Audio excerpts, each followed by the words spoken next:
ሰላም ጤና ይስጥልን እንዴት አላችሁ የተከበራችሁ አድማጭ ተመልካቾቻችን የስፖርት ባለ ታሪኮቹ ፕሮግራማችን ተጀምሯል።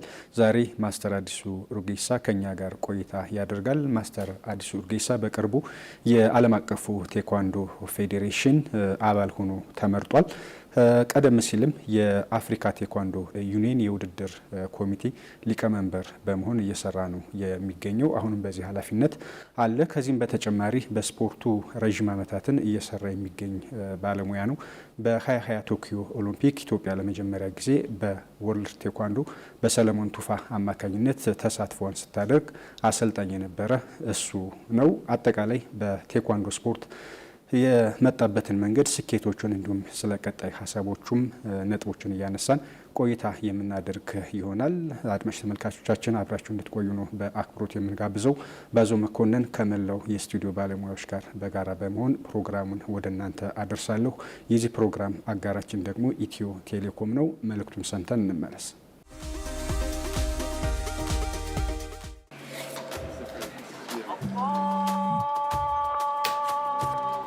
በተባረከው የረመዳን ወር በጾምና በጸሎት የአማኞች መንፈስ ይታደሳል። በአማራዊ ኢፍጣር ድባብ ቤት ያፈራው ይቀርባል። ሁሉም ተሰባስቦ በአብሮነት ይቋደሳል። ሕዝበ ሙስሊም ቅዱሱ ወር ተጠናቆ ኢድን ለማክበር አድምቆ ገና ከዋዜማው በደግነት ይተሳሰባል። የአቅሙን ገንዘብ እየላከ ቤተሰብ ይመራረቃል። የበዓል ሸመታና ገበያው ዘምኖ ከደጃፎ ይደርሳል። እነሆ ንጋት ፈነጠቀ፣ ኢድ በደስታ ደመቀ። እኛም የልዩ ጥቅል ስጦታና ቅናሽ አድርገን የሩቅ የቅርቡ እንዲጠያየቅ በደራ ጨዋታና ሳቅ የበዓል ድባቡ እንዲደምቅ ጥንትም አሁንም ከጎናችሁ አልተለየንም። ኢድ ሙባረክ። ኢትዮ ቴሌኮም። ማስተር እንኳን ደህና መጣህ ብያለሁ። በቅድሚያ እንኳን ደህና ቆየኝ ባዝ። እንኳን ደስ ያለ በማለት ልጀምር። በቅርቡ የዓለም አቀፉ ቴኳንዶ ፌዴሬሽን አባል ሆነህ ተመርጠሃል። ያው ላንተም ለሀገርም ትልቅ ክብር ነው። በጣም ነው የተደሰትኩት። ይሄን ውድድር በባለፈው ተርም ላይ ሙከራ አድርጌ ነበር፣ አልተሳካልኝም ነበርና አሁንም ይሳካል ብዬ አልጠበቅኩም። ያው ከ2 ወር ከ3 ወር በፊት ውድድር ነበረው። የሚሰሩ ስራዎች የሚላኩ ነገሮችም ኳሊፊኬሽናችንን ጨምሮ እና ደግሞ ወደፊት ልንሰራ ያሰብናቸውንም ነገሮች መላክ ነበረብን። የሚደረገውን ሁሉ አድርጌያለሁና ያው በጣም ብዙ ተወዳዳሪ ስላለ በዓለም ላይ ስለሆነ የእውነት ይሳካል ብዬ አልገመትኩም። እና ኢሜይሉ ሲደርሰኝ በጣም ነው የተደሰትኩት። ከዛ በኋላ ደግሞ የአፍሪካው ሴክሬታሪ ጀነራል ደውሎ ኮንግራቹሌሽን ሲለኝና እንደ ድንገት ሆኖ እሱም አንድ ኮሚቴ ውስጥ ልክ እንደኔ ዲቨሎፕመንታል ኮሚቴ ውስጥ ገብቷል። ሴክሬታሪ ጀነራሉም ተወዳድሮ ነበርና ሁለተኛ ሆኜ ከሱ ጋራ ስለገባው በጣም ተደስቶ እንኳን ደስ አለ ሲለኝ የበለጠ ደስ አለኝ። በዚህ ላይ የአፍሪካው ኮንፌዴሬሽንም ያንን ሪኮግናይዝ አድርጎ በፔጁ ላይ እኔን ፎቶ አድርጎ ምናምን ሲለቅ የበለጠ ደስታ ተሰማኝ። ቅድም በተወሰነ መልኩ ስታነሳልኝ ነበረ ማስተሪያው ይህን ቦታ ይህን ሹመት ለማግኘት የተወሰኑ ሂደቶችን በውድድር ማለፍ ግዴታ ነበርና እንዲያው እነዛን ነገሮች በተወሰነ መልኩ ካነሳናቸው ብዬ ነው። ምንድነው መሰለህ የኢንተርናሽናል ፌዴሬሽኑ ላይ ሁለተኛ ጊዜ ነው አክቹአሊ፣ የመጀመሪያ ጊዜ አይደለም። ከዚህ በፊት የአፍሪካ ጌም የኮቺንግ ኮሚቴ ቼርማን ሆኜ ነበርና በዛ ወቅት ላይ የነበረው አመራረጥ የኮንቲኔንታል የኮቺንግ ወይ ደግሞ የአንድ ኮሚቴ ሰብሳቢ ከሆንክ ኢሚዲየትሊ ለኢንተርናሽናል ፌዴሬሽኑ ኮሚቴ ትሆን ነበር እና 2 አመት እዛ ላይም ቆይቻለሁ። እዛ ግን አክቲቭ አልነበረም፣ እንደ ድሮ ላይ ብዙም አይሰሩበትም ነበር። የኮሚቴው ፕሬዝዳንት ብቻ ነበር እንደው በጣም የሚለው። አሁን ግን አዲስ ህግ አውጥተው ኮሚቴዎች ሁሉ አክቲቭ እንዲሆኑ አድርገው ከኛ ከአፍሪካው ጋራም በመሆን እየሰሩ ነው ያሉትና ይሄ ውድድሩ ሲመጣ ያው በጣም ፎከስ አድርገን ነው የተወዳደርነው። እኔ ስፔሻሊ ከኔ ጋራም አፍሪካ ላይ የተወዳደሩ ጓደኞች ነበሩኝ እዛው ኮሚቴ ሆኖ ከኔ ጋር የሚሰሩትም እንግዲህ ሴክሬታሪ ጀነራላችን አንዱ ነው ተወዳድሮ ካለፉት ውስጥና ከባድ እንደሆነ አውቃለሁ። ግን ደግሞ ያለን ኳሊፊኬሽን ረጅም ዓመት በኮቺንግ ውስጥ ማሳለፋችን የትምህርት ዝግጅትህ ያለህ ትምህርት ላይ ኳሊፊኬሽን እና ደግሞ ወደፊት ምን ልታረግ ትችላለህ ኢምፖርታንት ነገሩ አሁን ለነሱ እሱ ነው። እዛ ገብተህ ምንድነው ልትሰራ ምንድነው ዓለም ላይ ያለውን ነገር ልትለውጥ የምትችለው በስፖርቱ ላይ ያለውን በጣም ለነሱ አስፈላጊ እሱ ነው። ተቀባይነት እንድታገኝ ሹመቱን እንድታገኝ እንደ ዋና ነጥብ የሆነች ይመስለኛል። እኔ አሁን እንግዲህ ያው የነሱ ኢቫሉዌሽን ኤግዛክትሊ የቱ ፓርት ላይ እንትን እንዳገኘው አላቅም የሰጡኝን እንትን ግን እኔ ከሰራዋቸው አንዱ የኮቺንግ ኤጁኬሽን ላይ በጣም ትኩረት አድርጌ ነበር። ለምን ረጅም ዓመት ነው ያጠፋሁት ኮቺንግ ላይና ብዙ ደስተኛ አይደለሁም። አሁን የኮቺንግ ለምሳሌ ዓለም ላይ ኤጁኬተርም ነኝ የኛ የኢንተርናሽናል ፌዴሬሽን ኤጁኬተር ነኝና እንትኖቹን ለማየት እድል አለኝ የምናስተምራቸውን የኮቺንግ ኤጁኬሽኖችና በሱ ላይ ደስተኛ እንዳልሆንኩኝ ያውቃሉ። ከዚህ በፊትም በቃሌም ተናግሬያለሁ። እንደገና ደግሞ በጽሁፌም እነዚህን ነገሮች ወደፊት ላይ ምን ማሻሻል እንዳለብን የኮቺንግ ኤጁኬሽኑ በጣም ጠንካራ መሆን እንዳለበት አሁን ያለው በቂ እንዳልሆነ ይሄንን በጣም ስትረስ አድርጌ ነው የተናገርኩት። አይ ቲንክ ይሄ ይመስለኛል ከፍ አድርጎ ነጥቤን የሰጠኝና እንዳልፍ ያደረገኝ። እንደው ይህን እድል ማግኘት ግን አጠቃላይ ለሀገራችን የቴኳንዶ ስፖርት እንደው ምን ሚና ይኖረዋል? የመጀመሪያው እንግዲህ ያው ትምህርትና ስልጠናዎቹ ወደዚህ ለማምጣት እድል አገኛለሁ። ከዚህ በፊትም በመሰራባቸው የአፍሪካ ላይ ያለኝንም የሌላ ወደ ላይ ኮኔክሽኖች ተጠቅሜ አንዳንድ ነገሮችን እዚህ ለምሳሌ የሪፈሪ ሴሚናሮች በአገራችን እንዲሰጡ ኢንተርናሽናሉ ውድድርም ደግሞ አድርገን ነበረ እዚህ የኢንተርናሽናል ውድድር የዛሬ ዓመት አካባቢ እና እሱንም በጣም ትልቅ አስተዋጽኦ ለማድረግ ሙከራ አድርጌያለሁ የቻልኩትን ያህል።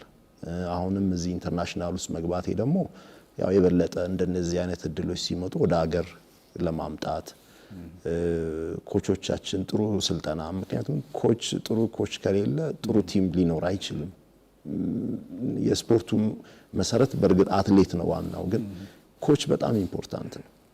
ኮቹ ነው ልጁን የሚቀርጸውና የኮቺንግ ኤጁኬሽኑን ስፔሻሊ አጠንክሬ ምሰራ ይመስለኛል። ይሄንንም ከውጭ በማገኘው ድሎች የምጠቀም ይመስለኛል ለሀገር።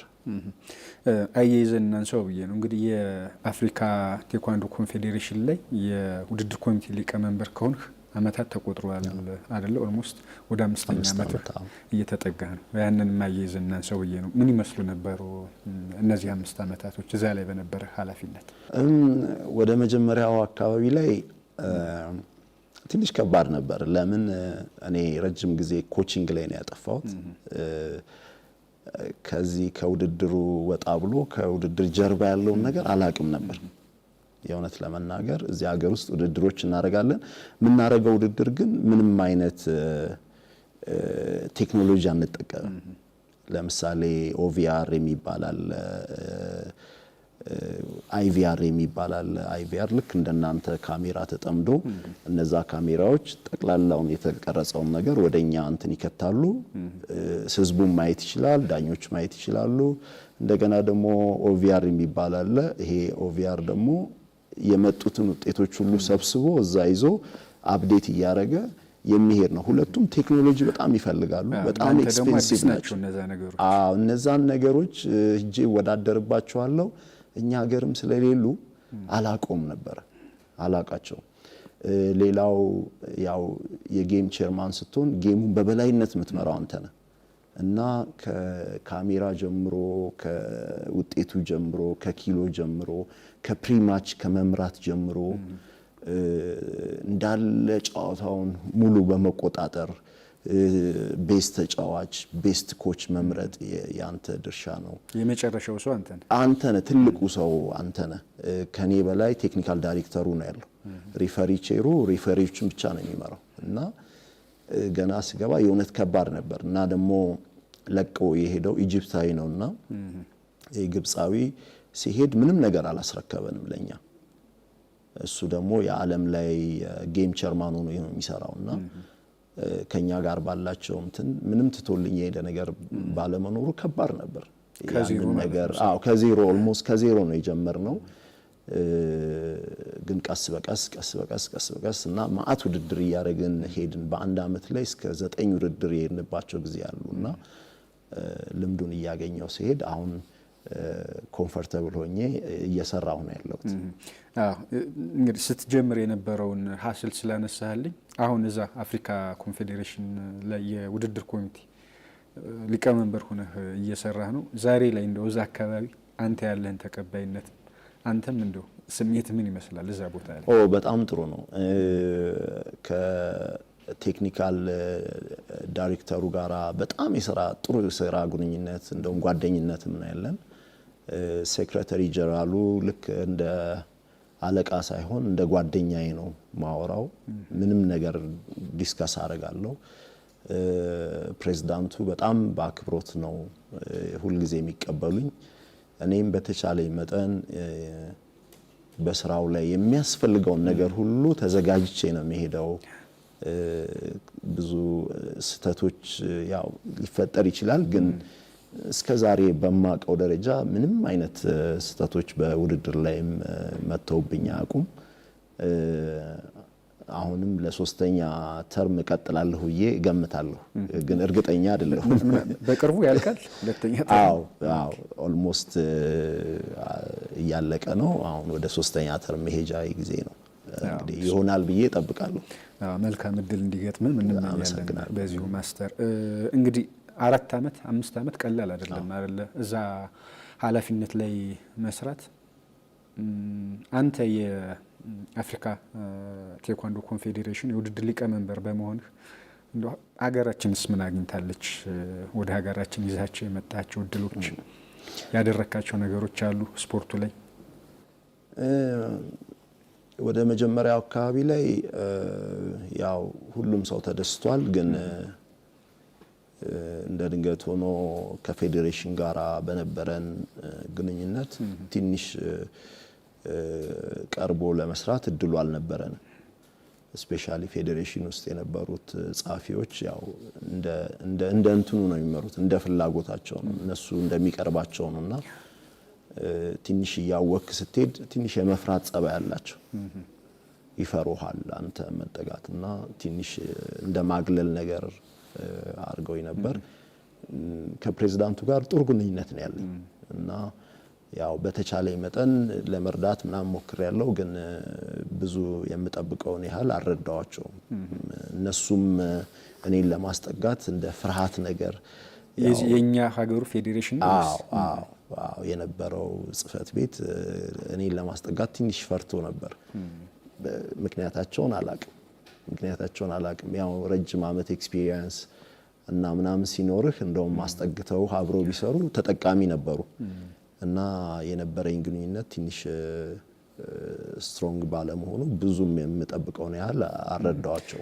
አፍሪካ ቴኳንዶ ኮንፌዴሬሽን ላይ የውድድር ሊቀመንበር መሆንህ አሁን ደግሞ የዓለም አቀፉ የቴኳንዶ ፌዴሬሽን አባል ሆነ መመረጥህ ለሀገር ጭምር ነው በጣም አድቫንቴጁ። እንደውም ካንተ በላይ ትልቁ ነገር ለሀገር የሚኖረው አበርክቶ ነው ብዬ አስባለሁ።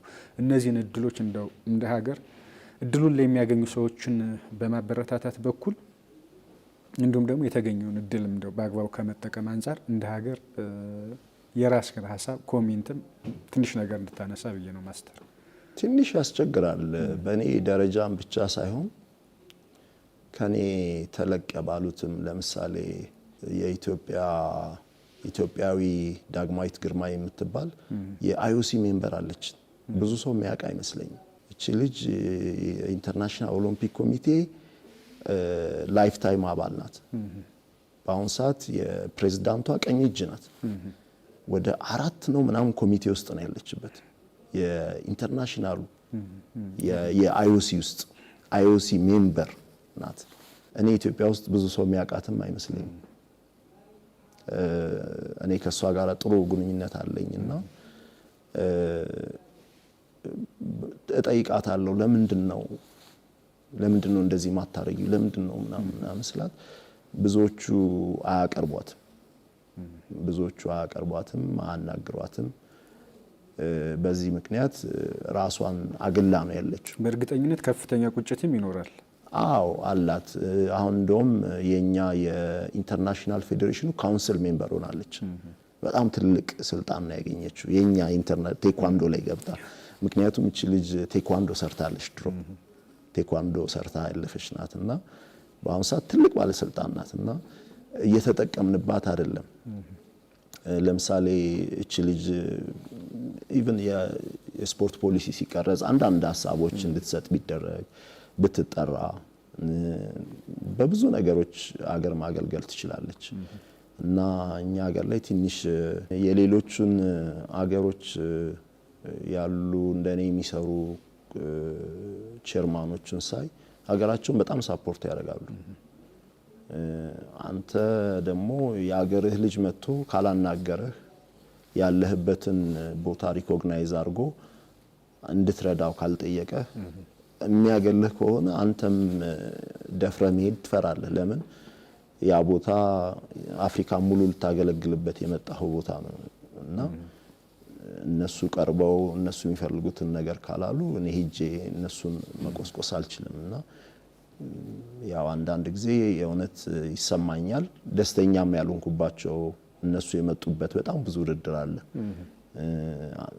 ብዙ መርዳት የሚችለው ነገር ኢንዲቪጁዋል ማረጋው ነገር ላይኖር ይችላል። ምክንያቱም እኔ ሁሉንም ነው እንትን የምለውና ግን ብዙ ነገሮች ሳፖርት ማድረግ ትችላለህ። ቲሙ ከመሄዱ በፊት አንዳንድ ነገሮች ማሳወቅ እንዴት እንደሚሰሩ የምንከተላቸውን የጨዋታ እንትኖች ብዙም አድቫይስ ማድረግም ትችላለህ።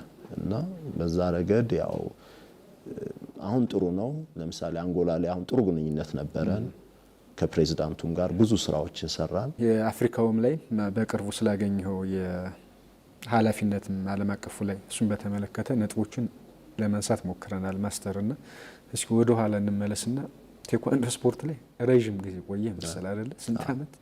25 አለፈ። ምን ይመስላሉ እነዚህ 25 አመታት? ረጅም ጊዜ ነው። ረጅም ነው በጣም። ከልጅነቴ ነው የጀመርኩት እና ሰፈራችን ያው የስፖርተኛ ሰፈር ነው እና ቦክሰኛ፣ እግር ኳስ በጣም የሚወጣበት ሰፈር ነውና የተሰፈረ ኮልፌ የኮልፌ ልጅ እና እኔም ልክ እንደ ሌሎቹ ዝም ብዬ ነው የጀመርኩት። ጂምናስቲክ ሰራ ነበር ምናምንና ወደዚህ ፊልም እያየው ምናምን ጀመርኩ እና 11ኛ ክፍል እያለው ይመስለኛል ከጓደኞቼ ጋር ጊዮን ሆቴል ዋና እንዋኛለን እና ስንገባ እዛ አንድ ኮሪያዊ ሲሰራየው ውሃ ውስጥ ኪክ እያደረገ ምናምንና ተዋወቅኩትና ሲወጣ እግሩን ይከፍታል እችላለሁ እኮ ምናምን ብዬ አሳየሁት።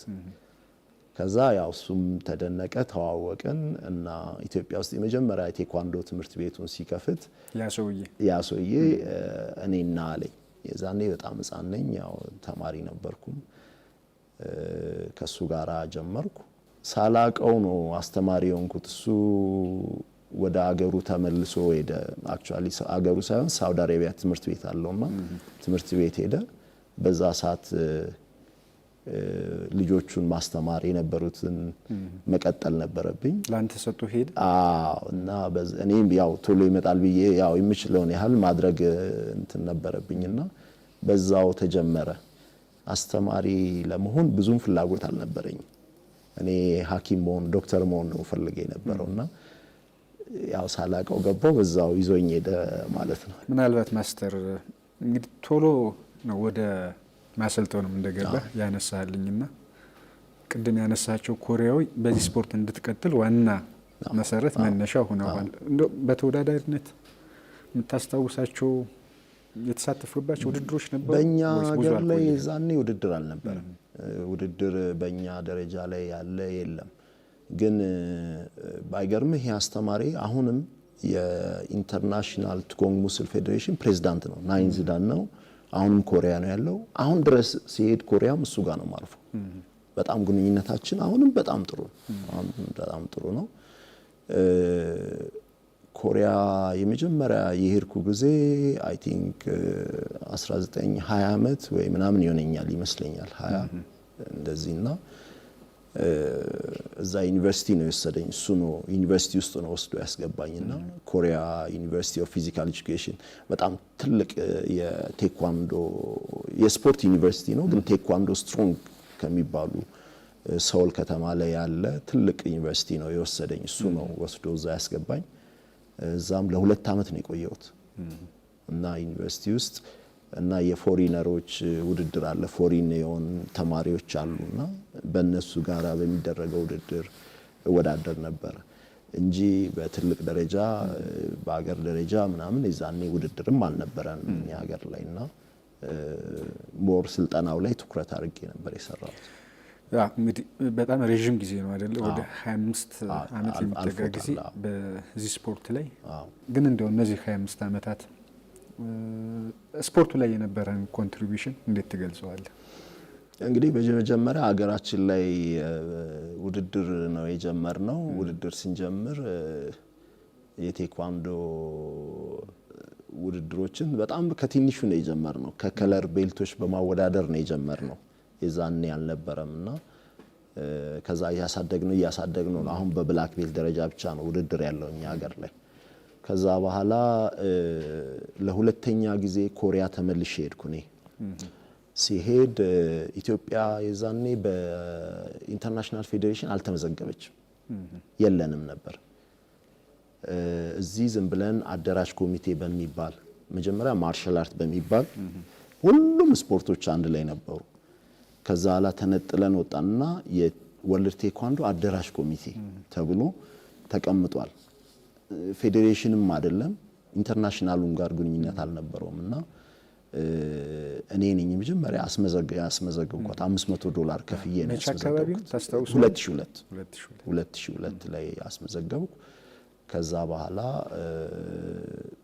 ለ3 ወር ያህል የኢትዮጵያ ፕሬዝዳንት ብለውም ሰጥተው ነበርና በዛ ወቅት ትንሽ ስለነበርኩ እኔ ፍላጎቱም የለኝም የመምራቱም ምስኪን የዓለም አቀፉ ቴኳንዶ ፌዴሬሽን አባል እንድንሆን ኢትዮጵያ መጀመሪያ እኔ ነኝ ያስመዘገብኩት። ደብዳቤም ሰጡኝ፣ ፕሬዝዳንት ሆኜ እንድመራውም እንትን አረጉ። ከዛ በኋላ እዚህ መጣን፣ አደራጅ ኮሚቴውን ሰጣቸው። ከዛ በኋላ ያው እኔም ፍላጎቱም ስኪሉም አልነበረኝም ፌዴሬሽን የመምራት ከእድሜም ጋር እና አቶ ተስፋዬ ይባላሉ። አቶ ተስፋዬ ረጅም ዓመት ፌዴሬሽናችን የመሩ ትልቅ ሰው ናቸው። የመጀመሪያው ፕሬዝዳንት ናቸው። የኢትዮጵያ ኦሎምፒክ ኮሚቴ ሴክሬታሪ ሆነው ረጅም ዓመት የሰሩ በጣም ታዋቂ ሰው ናቸው። ጋሽ ተስፋዬ መጡ፣ ለሳቸው ሰጥቼ ነው የወጣሁኝ። ከዛ በኋላ ያው ወደ አሰልጣኝነቱ ገባው። ከ2003 ጀምሮ ኦል አፍሪካን ጌምስ መወዳደር ጀመርን። 2003 ላይ የመጀመሪያ ኦል አፍሪካን ጌምስ ውድድር ሄደን 3 ሜዳሊያ ነው ያመጣው። ወንድ ብቻ ነው ይዘን ሄድነው። 5 ወንድ ይዘን ሄደን 3 ሜዳሊያ ይዘን መጣን። አንዱ ልጅ እንደውም 5 ጨዋታ አድርጎ ፋይናል ተሸንፎ ነው፣ አዳም ሰገደ ዮሴፍ ይባላል። የመጀመሪያውን ሲልቨር ሜዳሊያ ለኢትዮጵያ ያመጣው እሱ ነው። ከዛ በኋላ ያው ናሽናል ቲማችን ይሄ ቀጣይነት ባለው የሚሰራ ቲም አልነበረም። ከዛ ይቆማል። ከዛ ላ ውድድር ሲመጣ እንደገና 4 ዓመት ጠብቀን ኦል አፍሪካን ጌምስ ለመወዳደር ነው የሚወጣው የነበረው ቲሙና ኦልሞስት በየ4 ዓመቱ አንድ ጊዜ የሚሄድ ቲም ነበር። ስለዚህ ባክኖ ባህል በጣም ልጆቹ ኦልሬዲ አሁን አዳም ሰገድ በዛ እድሜያቸው በአንድ የመጀመሪያ ኢንተርናሽናል ውድድር ሲልቨር ሜዳሊያ ያመጣ ልጅ ደግሞ ሳይወዳደር ነው ከውድድር የወጣው። ድጋሚ እንኳን አልተወዳደረም እና ብዙ ልጆች እድሉም አላገኙም። በቃ አንዴ ይሰራሉ፣ ከዛ በኋላ ቲሙ ስለሌለ ወደ የእንትናቸው ነው የሚሄዱት የነበረው። ከዛ በኋላ እንግዲህ በየ4 ዓመቱ እየጠበቅን በጣም ብዙ ውድድሮች አድርገናል። ከዛ በኋላ እንደነ ሰለሞን ቱፋ ያሉ ልጆች መጡ። ሰለሞን ኔጋ ሲመጣ 16 ዓመቱ ነበር፣ ገና ልጅ ነበር፣ ህፃን ነበር።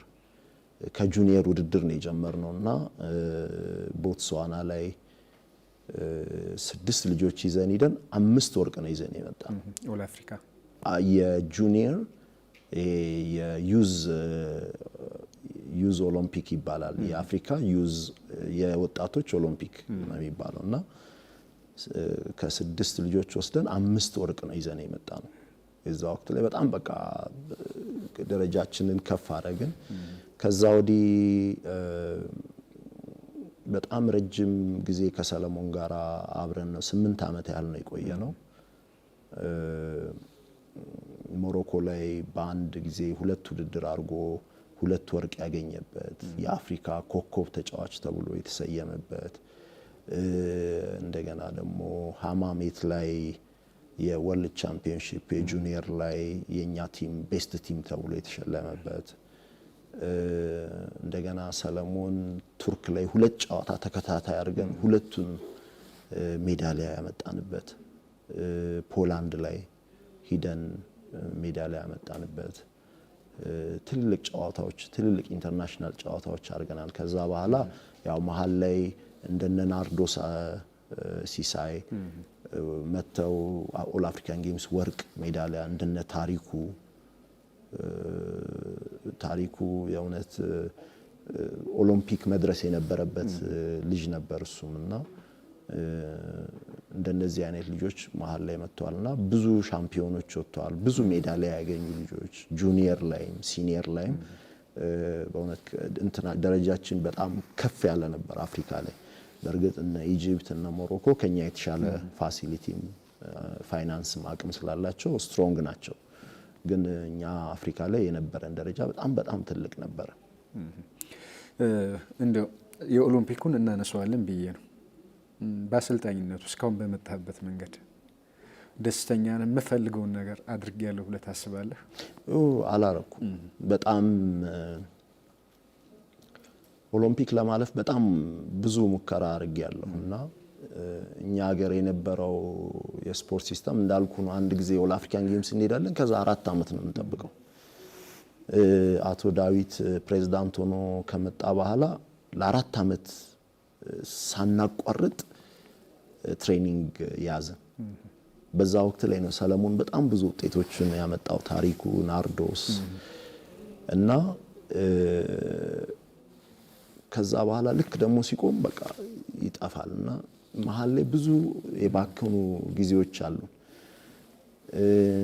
ኦሎምፒክ ቶኪዮ ላይ እንደምታውቀው የነበረው በኮቪድ ምክንያት በጣም ጓጉቼ በጣም እንትን ብዬ ነው የሄድኩት። ግን እዛ ስንሄድ ተሸፍነን የኦሎምፒክ የነበረው ነገርም ያው እንደጠበቅኩት ሳይሆን ቀረና ብዙ ደስታ ሳይሰማኝ ነው ያለፈው ኦሎምፒክ እና ውስጤ የሆነ የቀረ ነገር ያለ አድርጎ ይቆጥረዋል። ተጨማሪ ነገር እናነሳለን ኦሎምፒኩ ላይ።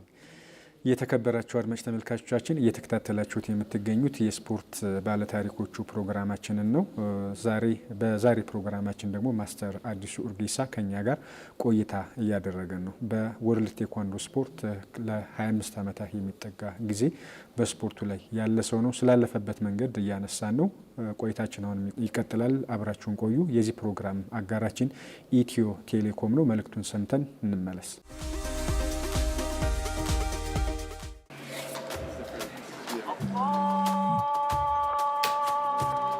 በተባረከው የረመዳን ወር በጾምና በጸሎት የአማኞች መንፈስ ይታደሳል። በአማረው ኢፍጣር ድባብ ቤት ያፈራው ይቀርባል። ሁሉም ተሰባስቦ በአብሮነት ይቋደሳል። ሕዝበ ሙስሊም ቅዱሱ ወር ተጠናቆ ኢድን ለማክበር አድምቆ ገና ከዋዜማው በደግነት ይተሳሰባል። የአቅሙን ገንዘብ እየላከ ቤተሰብ ይመራረቃል። የበዓል ሸመታና ገበያው ዘምኑ ከደጃፎ ይደርሳል። እነሆ ንጋት ፈነጠቀ፣ ኢድ በደስታ ደመቀ። እኛም የልዩ ጥቅል ስጦታና ቅናሽ አድርገን የሩቅ የቅርቡ እንዲጠያየቅ በደራ ጨዋታና ሳቅ የበዓል ድባቡ እንዲደምቅ ጥንትም አሁንም ከጎናችሁ አልተለየንም። ኢድ ሙባረክ። ኢትዮ ቴሌኮም። ማስተር ስለ ኦሎምፒኩ እያነሳልኝ ስለነበረ ማለት ነው እንግዲህ የኢትዮጵያ የኦሎምፒክ ተሳትፎ ታሪክ ረጅም ጊዜ ያስቆጠረ ቢሆንም ከ1956 የሜልቦርን ኦሎምፒክ ጀምሮ ረጅም ጊዜ ያስቆጠረ ታሪክ ቢኖረንም በወርልድ ቴኳንዶ የተሳተፍነው በ2020 የቶኪዮ ኦሎምፒክ እንደነበረ ይታወቃል። ስለ ሰለሞን ቱፋ ስታነሳልኝ ነበረ። ካንተ ጋር ከ16 ዓመቱ ጀምሮ ያደገ ልጅ ነው። አንተ ነህ አሰልጣኙ። ይህንን እድል ማግኘቱ ለኦሎምፒክ ስታልፉ የነበረውን ስሜትም ትንሽ ወደ ኋላ ሄደን ብናነሳው ብዬ ነው ማስተር። ሰለሞን ጋራ በጣም ጥሩ ጊዜ ነው ያሳለፍነው። በጣም ጎበዝ አትሌት ነው። እህቶቹ ሯጮች ናቸው እና ሰለሞን ጋም ከፍተኛ የሆነ የሩጫ ስሜት አለው። ጎበዝ ነው ሲሮጥ። ባይገርም እንትንም ስንወጣ ለሩጫ ጫካ ስንወጣ ከአትሌቶች ጋር ነው እኩል የሚሮጠው። በጣም ጥሩ የሆነ የኢንዱራንስ ብቃት አለው፣ የጽናት ችሎታ አለው እና ይሄንን ነገሩን ወደ ቴኳንዶ በደንብ ቀየር ነውና ጥሩ የፊትነስ ትሬኒንግ እንሰራ ነበርና ብዙ ቦታ እየሄድን ውጤቶችን ጥሩ ውጤት አመጣን። ብዙ ውድድሮች ላይ ሜዳሊያ ሳንይዝ የመጣንበት ጊዜ የለም። ሄደን ተሸንፈን መተናናቅ ኦሎምፒክ እንደምንገባ እርግጠኛ ነበር። ለምን ያለው ደረጃ በጣም ትልቅ ነበር። ተጋጣሚዎቻችንን እናቅ ነበር፣ የነበረውን ሌቭል እናቅ ነበርና ኦሎምፒክ ኳሊፋይ እንደምናደርግ እርግጠኛ ነበር። በደንብ እርግጠኛ ነበር። ከዛ በፊትም ባይገርምህ ናርዶስ ሲሳይም እንደዚሁ በጣም በቃ የመጨረሻ ጥሩ ነበረች። የመጨረሻ ትገባለች ተብሎ የምትጠበቅ ልጅ የመጨረሻ ጨዋታ ላይ በትንሽ ነጥብ ነው እሷም ኦሎምፒክ ሚስ ያደረገችው። ከዛም በፊት እንደዚህ 2-3 ልጆች አጋጥሞን ያውቃል። ሰለሞን ግን ኳሊፋይ ካረገ በኋላ ያው የመጣው የኮቪድ በሽታ በሱ ምክንያት ኦሎምፒኩ ከ20 ወደ 21 እንዲዘዋወር ተደረገ። 2020 እንኳን ቢባል ቶኪዮም ያው በ21 ነው የተደረገውና ትሬኒንጋችን በጣም ሰው አልነበረውም። ሰው ማግኘት አልተቻለም። ለትሬኒንግ አብሮት የሚሰራ ሰው አልነበረም። አንድ ታሪኩ ብቻ ነበር። ከአንድ ሰው ጋር ሰርቶ ኦሎምፒክ መሄድ በጣም ከባድ ነው። ብዙ ትሬኒንግ ይፈልግ ነበር። በተቻለ መጠን ያው ዩሮፕ ድረስ ሄደን ለመስራት ሞከርን። ግን ዩሮፕ ላይም ራሱ ዝግ ስለነበር እንደፈለግን ሰው አግኝተን የመስራት እድሉ አልነበረ። በዛ ወቅት ላይ በነበረው ነገር ከባድ ነበር። በብዙ ነገሮች ከባድ ነበር። ከዛ ላይ ኦሎምፒክም ከሄድን በኋላ የእውነት ለመናገር በቃ ምንም ኦሎምፒክ አይመስል። ውድድር ገባን፣ ተመልካች የለው፣ ሰው የለው። ዝም ብለው ብቻ ዳኛው እኔና እሱ የሆነ ዝም ብሎ ጨዋታ ነው የሚመስልና እንትኑ አልነበረም። ሁለተኛ ሌላ ጨዋታ ማየት አልቻልንም። በደንብ ኦሎምፒክን ማጣጣም አልቻላችሁ። ምንም በቃ ኦሎምፒክም አይመስልም ነበርና ያን ሁሉ አመት ተጨንቄ ያሳለፍኩበት ለዚህ ነው ሁሉ ብዬ በቃ ውስጤ ደስተኛም አልነበረም። እኔም ብቻ ሳይሆን ያው ሰለሞንም ደስተኛ አልነበረም። ላይ ከምንጠብቀው በቃ እኛ ኦሎምፒክን ገባ ይኖ መክፈቻው ላይ አብረ ሄደ ምን ብለ በጣም ብዙ ነገር ነበር የጠበቅነውና ባለው ሁኔታ የምንጠብቀውን ያላገኘንምና ትንሽ ውስጤ ቅድም ላነሳውም ደስተኛ ሳልሆን ከቀረውበት አንዱ ትልቅ ቦታ ነው። ፓርቲሲፔሽኑ ትልቅ ነው፣ ግን የነበረው ነገር ብዙም ደስተኛ አልነበርኩም በነበረው በሽታ ምክንያት። ናሽናል ቲሙን ለረጅም ጊዜ የብሔራዊ ቡድኑ አሰልጣኝ ሆነ ሰርታለ። አሁን ወጣሃል ኦልሞስት ከቶኪዮ በኋላ ይመስለኛል። ምን እዛ አካባቢ መቆየት አልፈለክም ወይስ ነገሮች አለመመቻቸት? አይ እንግዲህ ከኔ ኤክስፒሪየንስ እንኳን መቆየቱን ጥሩ ነበር ለቲሙ። ለምን አሁን ያለኝ እውቀት የኮችነቱን ብቻ ሳይሆን ብዙ ነገሮችን ማቴሪያሉን ማወቁ ራሱ ጥሩ ነው። የምትሰራበት እንዴት ፖይንት ይቆጠራል፣ ያስቆጥራል፣ እንዴት አድርጎ ይሰራል የሚለውንም በደንብ ማወቅ፣ ሲስተም ውስጥ መኖር ብዙ ነገሮች ያግዛል። ግን መሀል ላይ ከፌዴሬሽኑ ጋር እንዳልኩ በነበረው ችግሮች መቀጠሉ ከባድ ነበርና መቀጠል ስላልቻልኩኝ ነው ሪዛይን ያደረኩት። ግን ተመልሼ ለመቀጠል ሐሳብ አለኝ። እንግዲህ ቅድም ስለ ሰለሞን ቱፋም ስለ ቶኪዮ ኦሎምፒክም አነሳን። በታሪክ ለመጀመሪያ ጊዜ ወርልድ ቴኳንዶ ኦሎምፒክ ላይ መሳተፋችን አንድ ነገር ነው፣ ግን የመጨረሻ ግብ አይሆንም አይደል? እሱ ተከታታይ ተሳትፎች ያስፈልጉናል እና ኔክስት ፓሪስ ላይ በነበረው መሳተፍ አልቻልንም። ማስቀጠል ያልተቻለበት ምክንያት ምንድን ነው? ቀጣይም አህጉር አቀፍም በዓለም አቀፍ ውድድሮችም የተሻለ ውጤት ለማግኘት ኦሎምፒክ ላይ ተከታታይ ተሳታፊ ለመሆን እንደው በምን ልክ ይሰራ ብለህ ታስባለህ ማስተር? ምንድን ነው የነበረው ነገር? ያው ከባድ ነው ለልጆቹም ሁሉ ነገር ስፔሻሊ ኮቺንግ ኤክስፒሪየንስም ይፈልጋል። አሁን ውጭ ሀገር ሞር በሰራበት ቁጥር ሞር ከፍታ እየጨመረ ነው የሚመጣው። ምክንያቱም በብዙ ነገር ላይ ያለህ ልምድህ በጣም ወሳኝ ነው እና እኔም ከወጣው በኋላ ቲሙም በአዲስ ኮቾች ነው የጀመረው እና ኦሎምፒክ ኳሊፊኬሽን ሄደው ማለፍ አልቻሉም። ኦል አፍሪካን ጌምስ እንዳለ ቲሙ ያለ ሜዳሊያ ነው የተመለሰው እና በእውነት ለሀገር እኔም እዛ ነበርኩኝና ለሀገር በጣም ይደብራል። ላይክ በጣም ብዙ የተለመደበት ሜዳሊያ ማምጣት የለመደበት ስፖርት በባዶ ነው የተመለሰው እና ይሄ ደግሞ የነበረው ፌዴሬሽኑ ላይ የነበረው ነገር ጥሩ ባለመሆኑ የመጣ ነው። የኔ መውጣት ብቻ ሳይሆን እኔም ከወጣው በኋላ አትሊስት እንደው ቀርበው ቲሙን እንኳን እየረዳው አንዳንድ ነገር ማሳለፍ ነበረብን።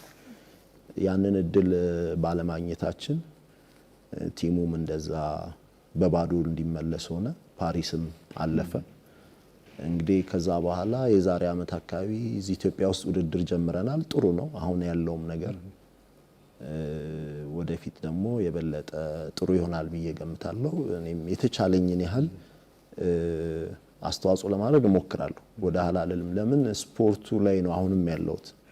አሁንም ራሴን አግልዬ የምቀመጥበት ጊዜ ነው ብዬ አላስብም። የተቻለኝን አቅም አገር ውስጥ እስካለው ድረስ አገር ውስጥ ያለውን ነገር ማገዝ መስራት ፈልጋለሁ። ፊት ላይ ኮቾች ቡልጋሪያ፣ ሃንጋሪ ምናምን እየተላኩ አጭር ተርም ኮርሶች እንዲወስዱ ይደረጋል። በአሁን ሰዓት ይሄን አናይም እና ብዙ ኮቾች ላይ ክፍተት ይታያል። የኮቾቹ ላይ ትኩረት ቢደረግ ቢሰራበት ብዙ ስልጠናዎች ቢሰጥ እኔ ራሴን ልነግር እችላለሁ። እኔ አንድ ቀን ፌዴሬሽኔ ከፍሎ እንካ ተማር ወይ ደግሞ ይሄን አርግ ብሎኝ አያውቅም። በራስ ጥረት ነው ሁሉ ነገር በራሴ እየከፈልኩ ነው የምማረውና ይሄንን ስንት ሰው ሊያደርግ ይችላል? እና ስልጠናዎችን ወደ ሀገር ማምጣት ስልጠናዎችን ለኮቾች በጣም መስጠት ያስፈልጋል። ኮቾች ኤጁኬሽን በጣም እኛ ሀገር መለወጥ አለበት። ስፔሻሊ የኛ ስፖርት ላይ ደግሞ አሰልጣኝ ዝም ብሎ ክለብ ውስጥ የራሱ ትሬኒንግ ሴንተር ውስጥ መስራትና ልጆችን ለውድድር ማብቃት የተለያየ ነገር ነው። ዝም ብሎ ለማሰልጠን ለቢዝነስ ይሆናል፣ ማንም ሰው መስራት ይችላል። ግን ስፖርተኛ ሀገር የሚወክል ኤሊት ልጅ ለማፍራት ግን ይሄ ልጅ ጥሩ የሆነ የኮቺንግ ስልጠና መውሰድ አለበት። በስፖርቱ በሁሉም ስፖርት ላይ አንተ 6ኛ ዳን 7ኛ ዳን መሄድ ከነበረብኝ 8 አመት አለፈኝ። አክቹአሊ ጊዜውም ስላልነበረኝና ትኩረት ስላላረኩ አልሄድኩም። ግን አሁን በቅርብ ጊዜ ወደ ኮሪያ ሄጄ ፈተናለሁ ብዬ ተስፋ አለኝ።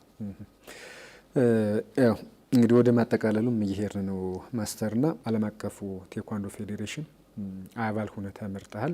ቀደም ሲልም ደግሞ የአፍሪካ ቴኳንዶ ፌዴሬሽን የውድድር ኮሚቴ ሊቀመንበር ነህና ትልቅ ኃላፊነቶች ናቸው። ይህን እድል በማግኘትህ አንተም ፐርሰናሊ ለሀገር ምን ሚና ይኖረዋል የሚለውን ነገር ለማንሳት ሞክረናል። ግን እንደው ቀጣይ ምን ታስባለህ? የአፍሪካው ላይ እንዳልኩህ ለ3ኛ ተርም ካለፍኩኝ በጣም ደስ ይለኛል ብሰራ። ካላለፍኩም ማለትም ካላለፍኩ እንኳን ሳይሆን ውድድር አይደለም ያው ሹመት ነውና እሱን ለ3ኛ ጊዜ ከሰጡኝ እሰራለሁ። ካልሰጡኝም ብዙ ቅር አይለኝም። 2 ተርም በጥሩ ሁኔታ ሰርቻለሁ። ምንም የሚቆጨኝ ነገር የለም። ጥሩ ጊዜ ማሳለፍ ያለው። አሁን ግን ኢንተርናሽናሉ ላይ ያለኝንም እየጨመርኩ ወደ ላይ ከፍ እያልኩ መሄድ ፈልጋለሁና ኢንተርናሽናሉ ላይ ያገኘሁትን እድል በደንብ እጠቀምበታለሁ ብዬ ገምታለሁ። ትንሽ ትምህርት ላይ ነው ያለሁት እና ስራይ ጋራ ትምህርት ጋራ ያንንም አብቃቅቶ ባላንስ አድርጎ መሄድ ይፈልጋልና አይ ቲንክ ኢንተርናሽናሉን በደንብ ጠበቅ አድርጌ እየሰራውበት እሄዳለሁ ብዬ ገምታለሁ።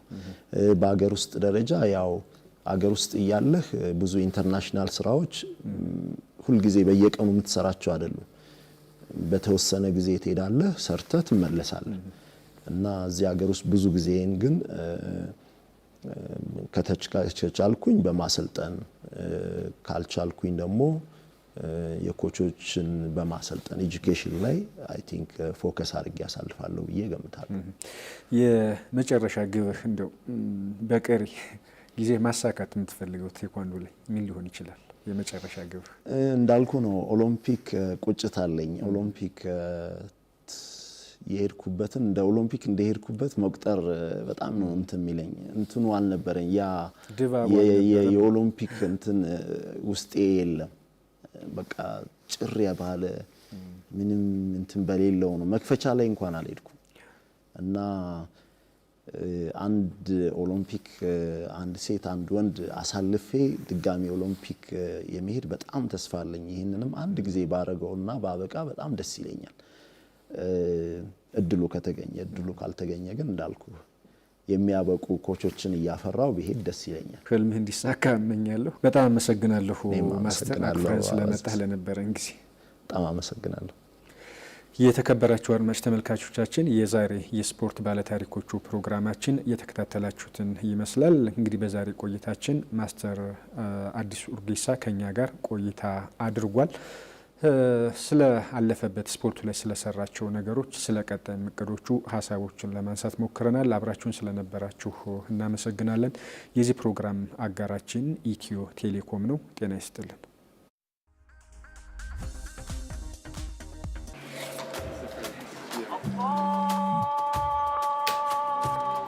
በተባረከው የረመዳን ወር በጾምና በጸሎት የአማኞች መንፈስ ይታደሳል። በአማራዊ ኢፍጣር ድባብ ቤት ያፈራው ይቀርባል። ሁሉም ተሰባስቦ በአብሮነት ይቋደሳል። ሕዝበ ሙስሊም ቅዱሱ ወር ተጠናቆ ኢድን ለማክበር አድምቁ። ገና ከዋዜማው በደግነት ይተሳሰባል። የአቅሙን ገንዘብ እየላከ ቤተሰብ ይመራረቃል። የበዓል ሸመታና ገበያው ዘምኖ ከደጃፎ ይደርሳል። እነሆ ንጋት ፈነጠቀ፣ ኢድ በደስታ ደመቀ። እኛም የልዩ ጥቅል ስጦታና ቅናሽ አድርገን የሩቅ የቅርቡ እንዲጠያየቅ በደራ ጨዋታና ሳቅ የበዓል ድባቡ እንዲደምቅ ጥንትም አሁንም ከጎናችሁ አልተለየንም። ኢድ ሙባረክ። ኢትዮ ቴሌኮም